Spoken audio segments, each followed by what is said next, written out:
On repart, les amis. François, un mot sur l'Allemagne. On va attendre un petit peu, on verra voilà, ce qui se jouera. Vous connaissez les résultats. Oui. Tu as un commentaire ? Un commentaire, puis peut-être une mise en perspective, parce qu'au fond, on a souvent des visions un peu caricaturales de l'Allemagne vue de France. Voilà, ce qui est quand même assez fascinant, c'est que ces 16 années de pouvoir d'Angela Merkel ont été quand même marquées par un très grand pragmatisme, peut-être plus grand que ce que l'on imagine. Et on évoquait tout à l'heure les lois Hartz, qui datent de l'époque Schröder avant. Et ce qui est quand même extraordinaire de voir que ces lois Hartz ont été adoptées par un gouvernement social-démocrate. Puis Angela Merkel, par la suite, a en partie corrigé tout ça avec le service minimum en Allemagne, etc. etc. Donc l'Allemagne a avancé parfois à front, c'est un peu ça mon idée, c'est-à-dire que l'Allemagne a avancé parfois à front renversé avec soit des logiques de coalition, soit des logiques d'adaptation qui ne relevaient pas nécessairement du camp dont on aurait pu imaginer qu'ils mettent tout ça en place, mais avec énormément de pragmatisme. Voilà. Oui, je suis frappé d'un truc quand même, c'est par rapport à ce que disait Thibault sur la stratégie, etc. C'est que tu as depuis combien de temps 3-4 ans SPD et CDU qui travaillent ensemble, donc tu as un grand consensus. Mais ils sont pris à revers sur tous les sujets, en fait. C'est-à-dire que tu vois aujourd'hui, que ce soit leur industrie automobile qui est en train de courir derrière la voiture électrique, alors ils ont de telle puissance qu'ils vont sans doute la rattraper, que ce soit leur transition énergétique qui se fait à l'envers.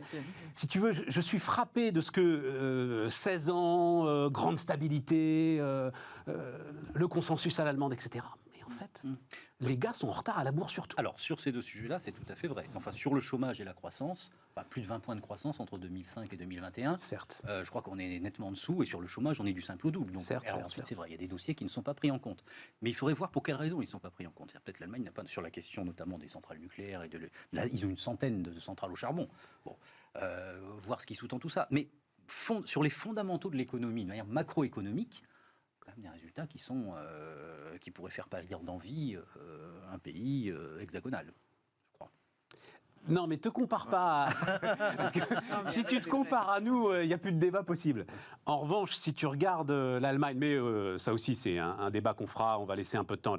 Si tu regardes l'Allemagne aujourd'hui, tu peux t'inquiéter de ce que ce sera dans 10 ans. La dépendance à la Chine.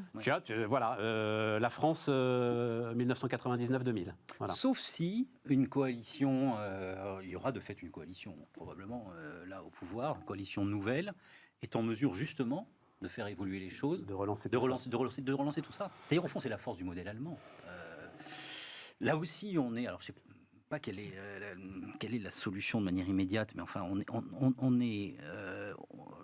il y aurait une psychologie collective à faire de la France, au fond, sur les questions économiques. Parce qu'on dit souvent, les Français ne connaissent pas l'économie, ce qui est tout à fait vrai, ni la gestion d'une entreprise a fortiori. Enfin, on a des blocages de psychologie collective qui sont assez extraordinaires. Donc, il y a une sorte de thérapie collective. Je ne sais pas qui peut faire ça. Il faudrait faire appel à un psy de l'économie pour pouvoir débloquer tout ça. Au fond, des sujets qui ont été... Gerhard Schröder disait, au fond, quand on est en situation difficile d'emploi, oui, il faut être aidé, mais il y a aussi une question de responsabilité individuelle. Et donc, cette question de responsabilité individuelle, il faut avoir des dispositifs qui s'adaptent. C'est pas faux. Oui, il faut être aidé, c'est sûr, on aide, mais il y a aussi une question de responsabilité. Les deux choses ne sont pas scandaleuses. Le monsieur est SPD. Bon, il est parvenu à avancer là-dessus. Alors certes, l'Allemagne était le pays malade de l'Europe, etc., etc. Mais qu'est-ce qui fait que ce qui est possible outre-Rhin est si difficile à articuler en France ? Je ne sais pas. Moi, on a quelques réponses. Quand on voit la dépense publique qui est en France à peu près à 60% du PIB et les dépenses allemandes à 47, c'est ça, ou quelque chose comme ça? Ouais, même un peu en dessous. Voilà, donc ça a des conséquences extrêmement fortes. Moi, j'aimerais juste faire une petite incise sur le sujet responsabilité individuelle, parce que ça me donne lieu de parler d'une mesure qu'on propose et qui nous paraît intéressante. On aura eu le programme complet de Croissance Plus, là. Non, mais j'essaie d'apporter ma contribution au débat. C'est pour ça qu'on est là. Alors, on appelle ça le contrat d'entrepreneuriat. Et en fait, l'idée, c'est que quelqu'un qui est à côté d'une entreprise, alors on prend un exemple simple qui est l'entreprise de paysagiste, puis à côté, il y a quelqu'un qui est élagueur, qui est indépendant, qui a du mal à trouver un job, etc.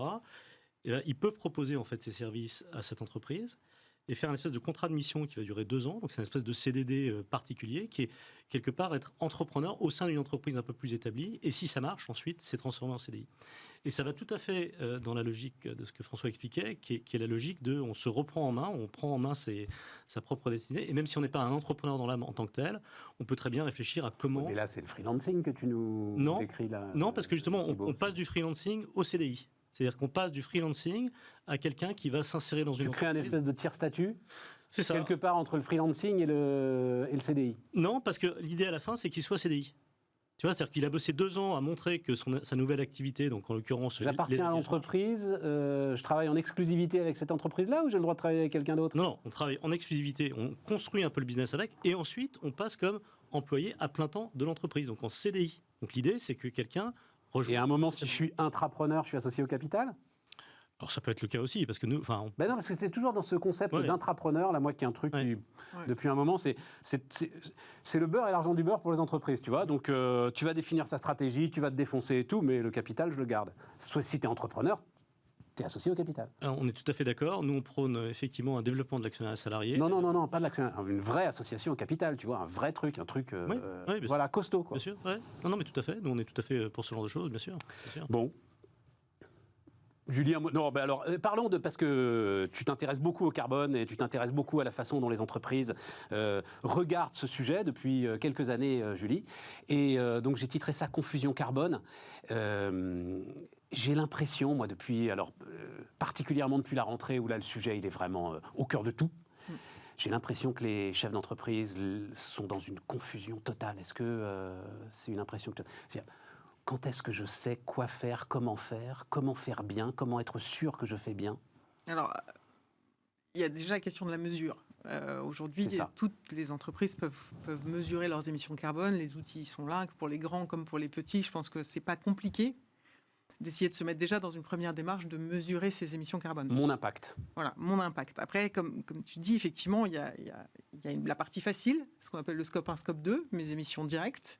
Puis il y a la partie plus compliquée, le scope 3, mes émissions indirectes, dont celles de mes fournisseurs, celles de mes clients, celles de mes transports de Restons sur le 1 et le 2, parce que déjà, parce que tu sais, il y a une phrase que j'aime bien qui dit le scope 3, c'est souvent le scope 1 et 2 des autres. Eh ben oui, tu vois, puisque c'est tes clients, tes fournisseurs, sauf en ce qui concerne ceux qui s'adressent aux particuliers, aux consommateurs, là c'est très très très compliqué, mais sinon c'est assez souvent le scope 1 et 2 des autres. Après, le scope 1 et 2... Est-ce qu'ils le font ça, Julie? C'est-à-dire cette démarche aujourd'hui de mesurer leurs émissions et de dire ouais c'est le moment de le faire. Oui. Moi je dois vous avouer, nous Bismarck par exemple là, on l'a pas en tête. Voilà. Alors, tu vois. Ben oui, non mais tu fais Bismarck. Je veux dire, tu fonces, tu travailles, tu avances, et tu l'as pas forcément en tête. Moi je pense que si tu le fais pas, c'est tes salariés qui vont te le demander. Ouais. Moi ça fait 2 ans que mes salariés me demandent le bilan carbone, donc on a fait le bilan carbone et on a avancé là-dessus. J'avais mon cabinet d'avocats conseil qui m'a demandé comment on faisait un bilan carbone, donc je pense que ça y est. Toutes les entreprises sont en train de s'y mettre. Après, effectivement, c'est relativement facile d'agir sur le scope 1 et 2. Le scope 3 est beaucoup plus complexe à approcher. Et c'est pour ça que sur cette dimension, d'ailleurs, du scope 3, il y a une étude de BCG qui sort qui est assez intéressante, qui dit que les entreprises se trompent Boston Consulting Group. Exactement. Que les entreprises évaluent mal leur scope 3 de 30 à 50%. Parce qu'effectivement, le scope 3, quand on est Carrefour, le scope 3, c'est 98% de vos émissions de GES. Et donc, c'est évidemment... Je discutais récemment avec la directrice du développement durable d'M6. Ton scope 3, c'est les gens qui regardent la télé, quoi. Absolument. Bah oui. Tu vois, enfin... Mais c'est parce que et donc, selon qu'ils ouvrent la fenêtre en regardant la télé ou pas, selon qu'ils chauffent plus... Tu comprends, tu rentres là dans quelque chose qui est totalement hors de contrôle pour toi. Et moi, je suis convaincu que c'est parce que les grands groupes vont commencer à s'intéresser sérieusement à leur scope 3. Voilà, c'est ça. Ils vont faire progresser et entraîner tous les autres. Mais déjà, le 1 et le 2, ça suffit pas, là, déjà, comme boulot à faire aujourd'hui, Julie? Tu veux absolument aller sur le 3? Secteur d'activité, si tu es cimentier ou si tu es énergéticien, le scope 1 et 2, c'est super, c'est le cœur du réacteur. Ouais, c'est ça. Si tes boîtes de service... quand Carrefour dit on baisse de 39% de nos émissions sur le scope 1 et 2 et que c'est 2% de leurs émissions, c'est sûr que c'est insuffisant. Je comprends.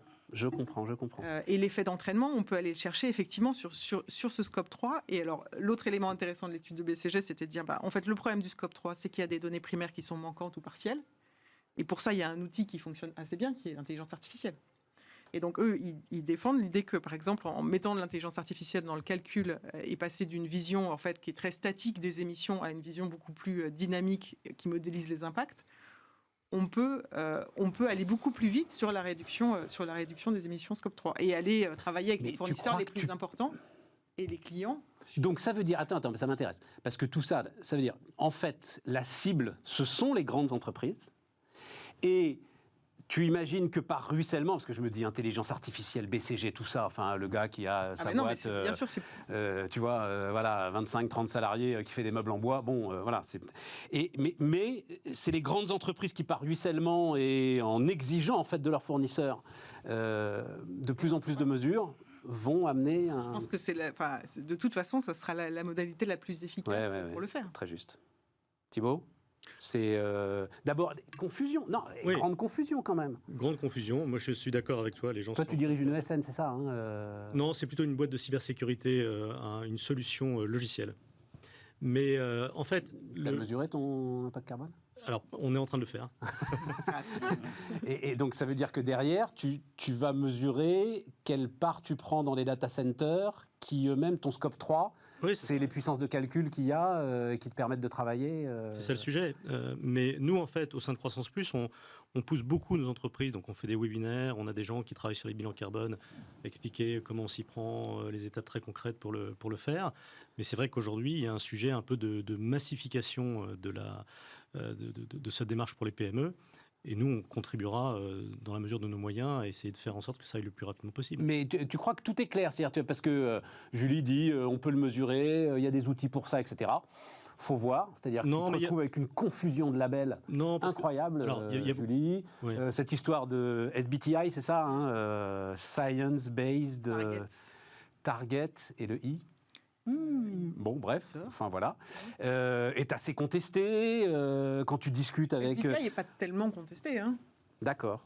Donc il y a des référentiels. Sur net zéro, SBTI, c'est quand même ce qu'il y a de plus, D'accord. conforme. Et donc, encore une fois, les entreprises mesurent, définissent leur trajectoire et SBTI certifie que la trajectoire s'inscrit, que les démarches de l'entreprise s'inscrivent bien dans une trajectoire 1,5 ou 2 degrés. Oui, et puis il y a des petites sociétés de conseil qui ne sont pas le BCG et qui peuvent aider les entreprises à... Aussi. Absolument.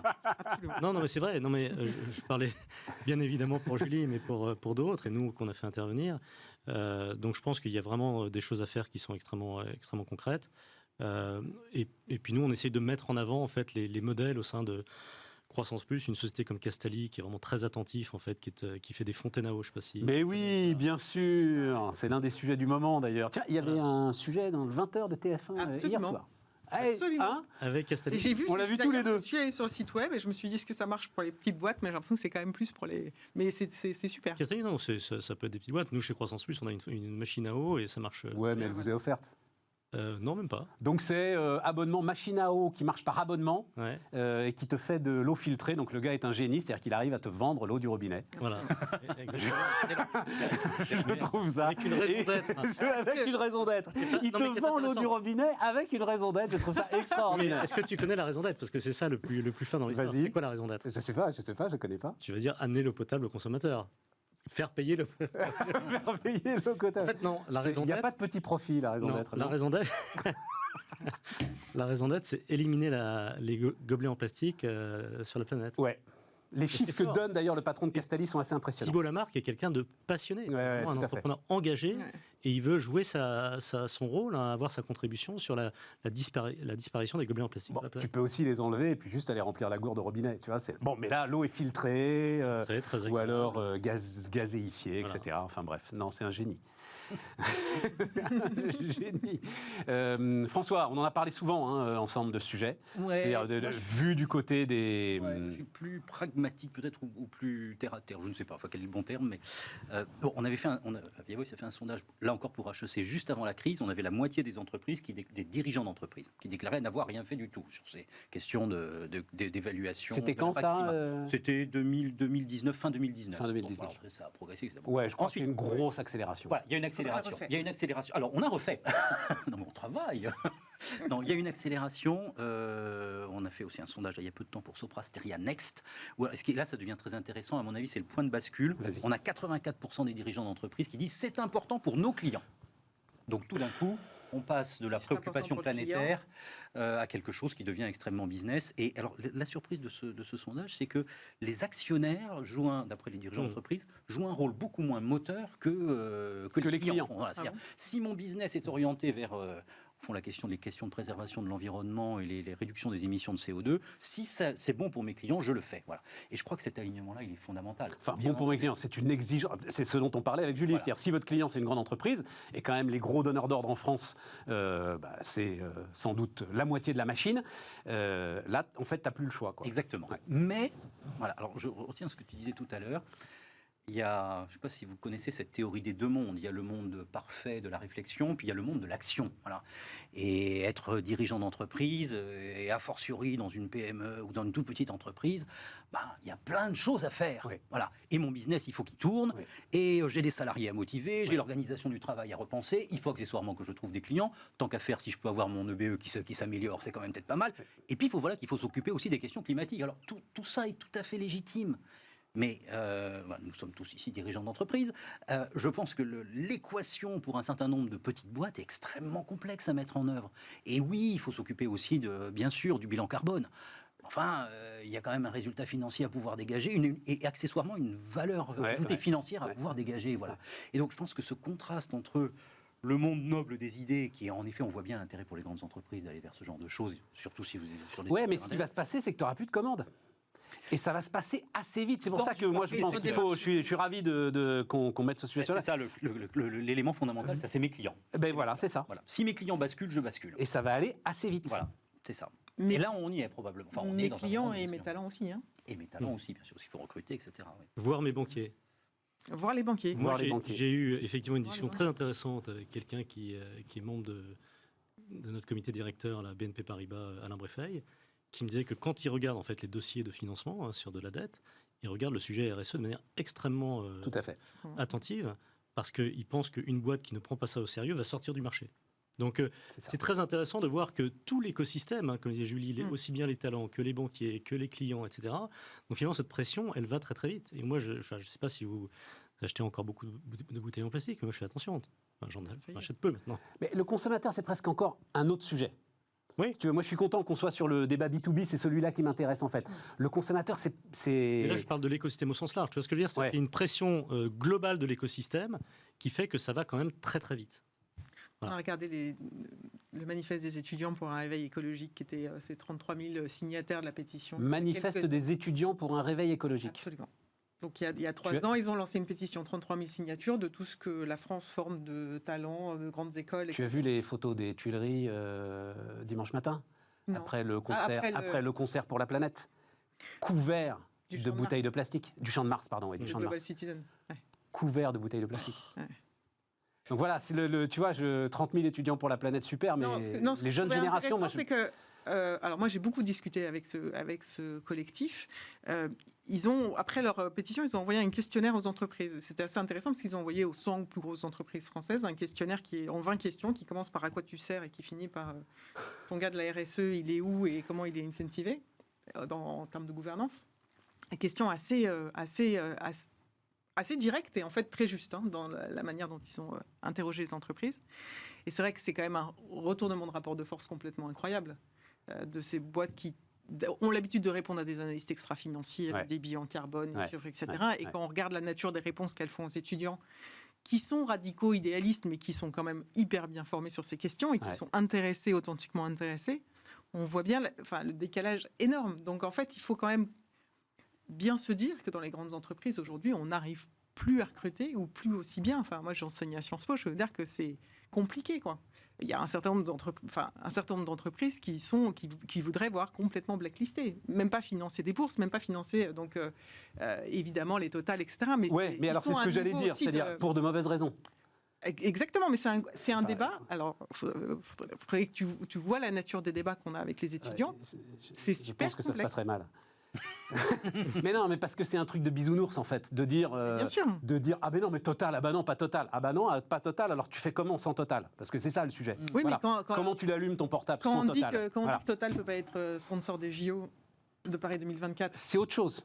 Mais l'idée de dire, on dit qu'ils peuvent pas implanter un centre à Polytechnique, un centre de recherche. Ouais.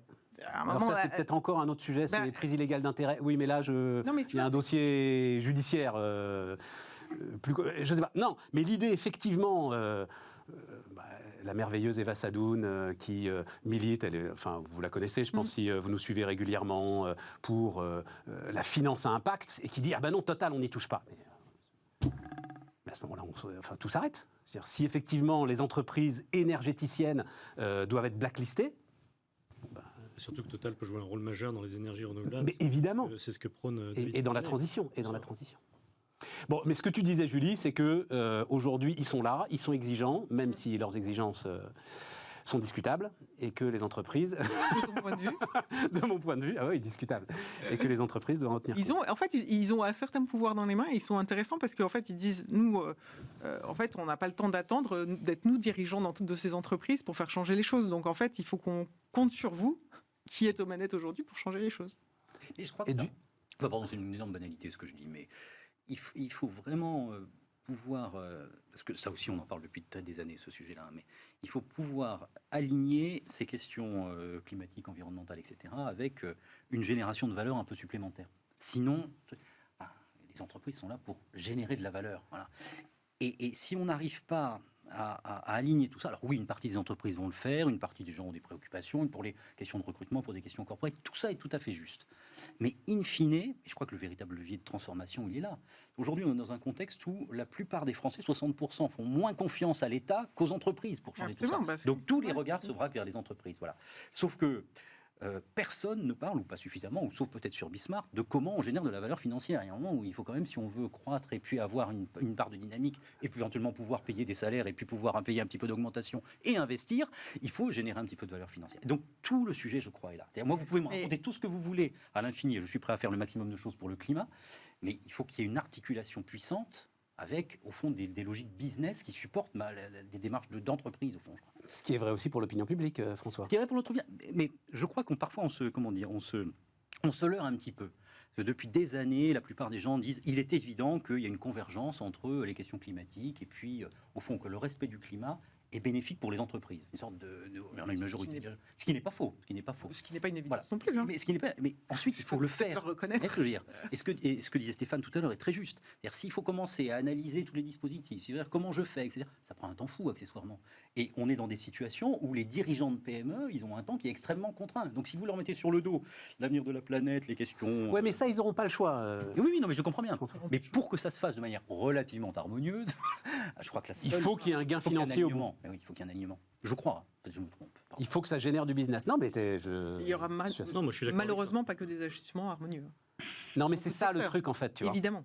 Oui, mais ce qu'on voit avec les prix de l'électricité aujourd'hui. Voilà, là, on est face au truc direct. Oui, mais c'est ça. Oui, mais ce sera violent. C'est ce que je tu peux être bisounours, de dire il y a forcément un alignement. Ouais. Et ça va se passer de manière harmonieuse parce qu'en fait, il y a forcément des points de rupture et il y a forcément des désalignements à des moments.